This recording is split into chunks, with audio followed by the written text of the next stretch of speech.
सबको जय मसीह की। परमेश्वर के नाम की महिमा हो। आज हम देखेंगे आज्ञा उल्लंघन का दंड, और ये हमें देखने को मिलता है ले व्यवस्था की किताब, और उसका जब हम 20वां अध्याय की पहली से लेकर 27वें आयत तक पढ़ते हैं, तो यदि आपके पास भी बाइबल है तो हमारे साथ निकाल लीजिए ले व्यवस्था उसका 20वां अध्याय की पहली से लेकर 27वें आयत तक, आज्ञा उल्लंघन का दंड। फिर यहोवा ने मूसा से कहा, इजरायलियों से कहे कि इजरायलियों में से या इजरायलियों के बीच रहने वाले परदेशियों में से कोई क्यों ना हो जो अपनी कोई संतान मोलेक को बलिदान करे, वह निश्चय मार डाला जाए और जनता उस पर पथराव करे। अपनी संतान को किसी मूर्ति के लिए, किसी अन्य देवता के लिए बलिदान नहीं करना है। यदि पता चले कि किसी व्यक्ति ने ऐसा किया है तो उस व्यक्ति को अपने लोगों के बीच में से पथराव करके मार डालना है, ऐसी परमेश्वर की आज्ञा है। मैं भी उस मनुष्य के विरुद्ध होकर उसको उसके लोगों में से इस कारण नष्ट करूंगा कि उसने अपनी संतान मोलेक को देखकर मेरे परम पवित्र स्थान को अशुद्ध किया है। और परमेश्वर ने कहा कि मैं उसके खिलाफ हो जाऊंगा और उसको नाश कर डालूंगा, क्योंकि उसने मेरे नाम को अपवित्र ठहराया है और मेरे पवित्र नाम का पवित्र ठहराया है। और यदि कोई अपनी संतान मोलेक को बलिदान करे और जनता उसके विषय में आनाकानी करे तो उसको मार न डाले, तब तो मैं स्वयं उस मनुष्य और उसके घराने के विरुद्ध होकर उसको और जितने उसके पीछे होकर मोलेक के साथ व्यभिचार करे उन सबों को उसके लोगों के बीच में से नष्ट करूंगा।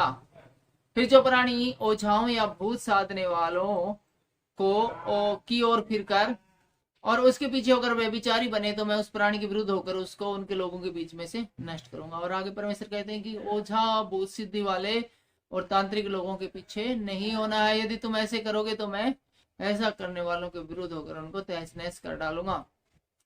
इसलिए तुम अपने आप को पवित्र करो। सबसे बड़ी बात बाइबल की, अपने आप को पवित्र करो और पवित्र बने रहो। अपने आप को पवित्र करो, पवित्र बने रहो, क्योंकि मैं तुम्हारा परमेश्वर यहोवा हूँ और तुम मेरी विधियों को मानना और उनका पालन करना, क्योंकि मैं तुम्हारा पवित्र करने वाला यहोवा हूँ।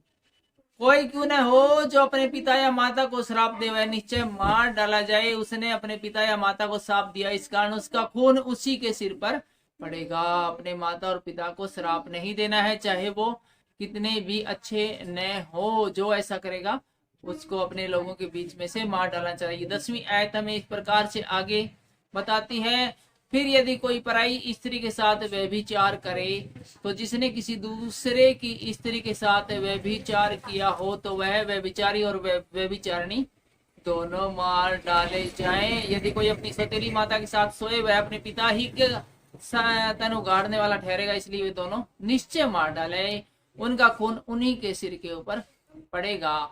यदि कोई अपनी पतोहू के साथ सोए तो दोनों निश्चय मार डाला जाए, क्योंकि वे उल्टा काम करने वाले ठहरेंगे और उनका खून उन्हीं के सिर पर पड़ेगा।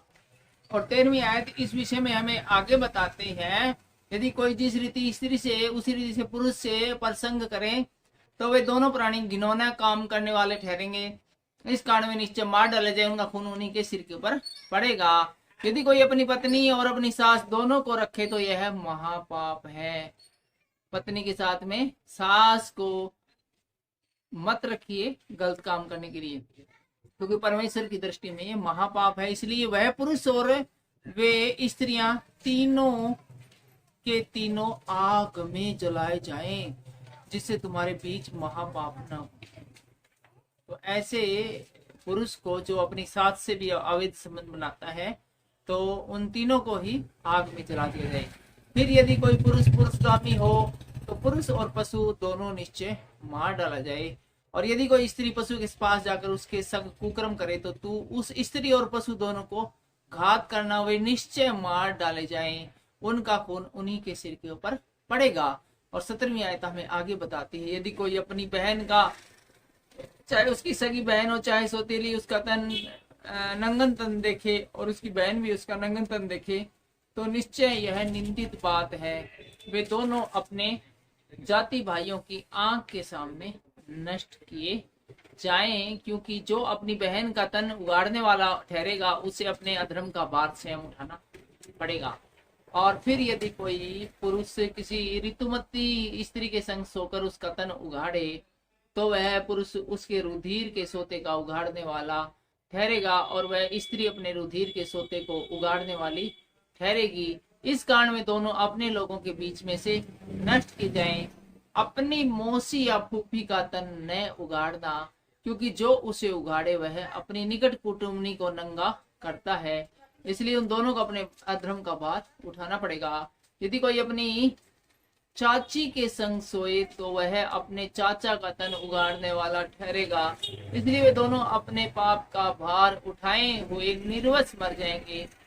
यदि कोई अपनी भोजी या पयाहू को अपनी पत्नी बनाए तो इसे घनौना काम जानना और वह अपने भाई का तन उखाड़ने वाला ठहरेगा।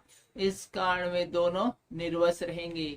तुम मेरी सब विधियों और मेरे सब नियमों को समझ के साथ मानना, जिससे यह न हो कि जिस देश में मैं तुम्हें लिए जा रहा हूँ वह तुमको उगल दे। परमेश्वर स्पष्ट रूप से चेतावनी देते कि मेरे जितने नियम में मेरी विधियां हैं उन सभी को तुम्हें मानना है, नहीं तो वह देश कहीं ऐसा ना हो कि तुम्हें भी उल्ट दे, जिस प्रकार की इस देश में जो पहले रहते थे उनको उल्ट दिया। और जिस जाति के लोगों को मैं तुम्हारे आगे से निकालता हूँ उनकी रीति रस्म पर न चलना, क्योंकि उन लोगों ने जो ये सब कुकर्म किए हैं इसी कारण मुझे उनसे घृणा हो गई है।